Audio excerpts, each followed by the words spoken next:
বলেছিল 3 লাখ ভোটে জিতবো, তৃণমূল বলেছিল 2 লাখ ভোটে জিতবো। আজকে গলা শুকিয়ে গেছে, কেউ একবারের জন্য বলছে না 1 লাখ ভোটে জিতবো। সবে তো 1 মাস গেছে, আরো 25 দিন লড়াইয়ের ময়দানে দাঁড়িয়ে থাকবো।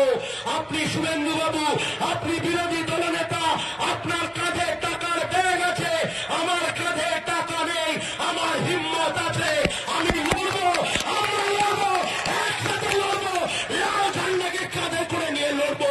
আমরাও দেখতে চাই কারাই লড়াইয়ে শেষ হাসি হাসবে। আমরাও দেখতে চাই আপনার টাকা নাকি আমাদের জেদ।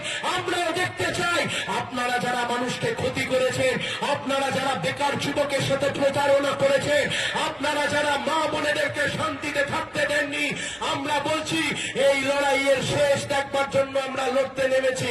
আর এই লড়াইয়ের শেষ তো আমি দিকেই ছাড়বো। শেষ শেখ শাহজাহান। শেখ শাহজাহান আপনি কি ভাবছেন একটা সন্দেশখালীতে আছে? গোটা পশ্চিমবাংলায় এরকম শেখ শাহজাহান আছে। এরকম প্রচুর শেখ শাহজাহান আগে তৃণমূলে ছিল, এখন বিজেপিতে আছে। ও যা যা শেখ শাহজাহান করতো সবাই ও কাজ করে, শুধু ধরা পড়ছে না বলে। কিন্তু সন্দেশখালীর মা বোনেদেরকে নিয়ে এসছে এখানে, সন্দেশখালীর মা বোনেদেরকে মহিষাদলের মিটিং এ নিয়ে এসে গল্প শোনাচ্ছে যে শেখ শাহজাহান কি কি কর্ম করত। আরে শুভেন্দু বাবু, শেখ শাহজাহান কি কি কুকর্ম করত সে তো কমরেড সূর্যকান্ত মিশ্র যখন বিরোধী দলনেতা ছিলেন, নিরাপদ সর্দাররা তখন সন্দেশখালীর বিধায়ক।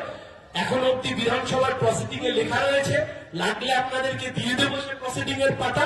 সে বিধানসভার প্রসিডিং এ ছত্রে ছত্রে উল্লেখ করা আছে সন্দেশখালীর অত্যাচারের কথা। একবার দুবার নয়, নিরাপদ সর্দাররা বারবার বিধানসভার অভ্যন্তরে দাঁড়িয়ে তুলে ধরেছিলেন। কিন্তু আপনি শুভেন্দু বাবু, আপনার মধ্যে একটা সুন্দর ক্যারিশমা আছে। আপনি জানেন ঠিক কখন ক্ষীরটা খেতে হয়। আপনি এতদিন ধরে তৃণমূলের কুকীর্তি, চুরি, দুর্নীতি সবকিছুর সাক্ষী, সবকিছুর ভাগ নিয়েছেন।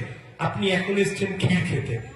এসএসসির দুর্নীতি লড়াই করলাম আমরা, আপনি এখন নেমেছেন ক্ষীর খেতে। আপনি যখন মন্ত্রিসভার সদস্য, আপনি এখন এসছেন ক্ষীর খেতে। শেখ শাহজাহানের বিরুদ্ধে কে লড়াই করেছিল? আর শেখ শাহজাহানের পাশে আমরা দুটি ভাই দিদির গাজন গাই। সন্দেশখালীর মিটিং থেকে কে গাইতো?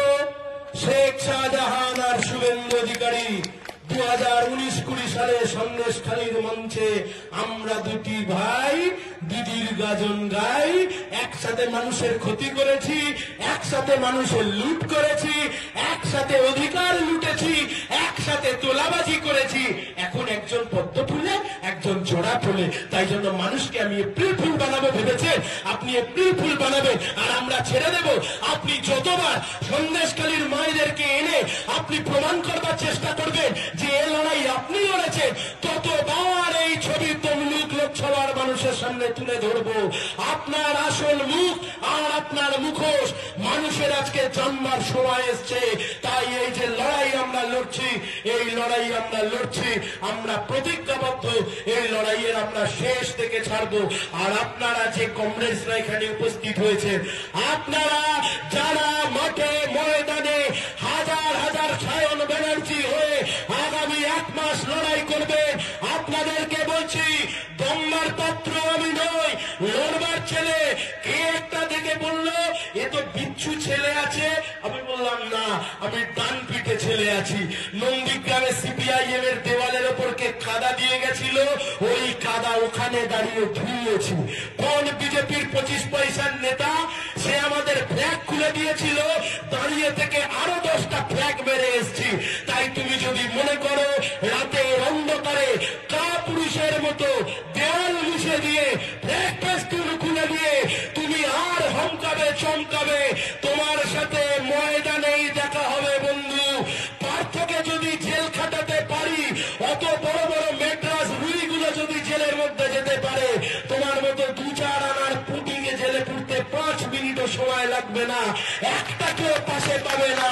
সমঝে যাও, বুঝে যাও কার সাথে লড়াই করছো। করছো আর কাদের সাথে লড়াই করছো একটু ভেবে নাও। এটা 2009 সাল নয়, এটা 2011 সাল নয়, এটা 2024 সাল। তুমি আমাকে চোখ দেখালে আমিও তোমাকে চোখ দেখাবো, কটকট করে দেখাবো। তুমি আমার সাথে গলা তুলে কথা বললে আমি চেঁচিয়ে কথা বলবো। তুমি মেজাজ দেখালে আমি বদ মেজাজ দেখাবো, তবুও তোমার সাথে লড়বো, ময়দান ছেড়ে আসবো না। আর এই লড়াই চলবে, তৈরি থাকুন। এই লড়াই লড়তে হলে করবে। আর একটা নন্দী খেলার মাটি গোটা রাজ্যকে বুঝিয়ে দিই, লাল ঝান্ডা ফুরিয়ে যায় না, লাল ঝান্ডা হেরে যায় না। যে শুভেন্দুরা এক সময় লাল ঝান্ডা মুছে দিতে চেয়েছিল, সেই শুভেন্দুরা আজকে তৃণমূলের ঝান্ডা নিয়ে মোদির বুট পালিশ করছে, লাল ঝান্ডা মাথা তুলে দাঁড়িয়ে আছে। এই লাল ঝান্ডা ভবিষ্যতে মাথা তুলে দাঁড়িয়ে থাকবে। একসাথে গলা মেলান।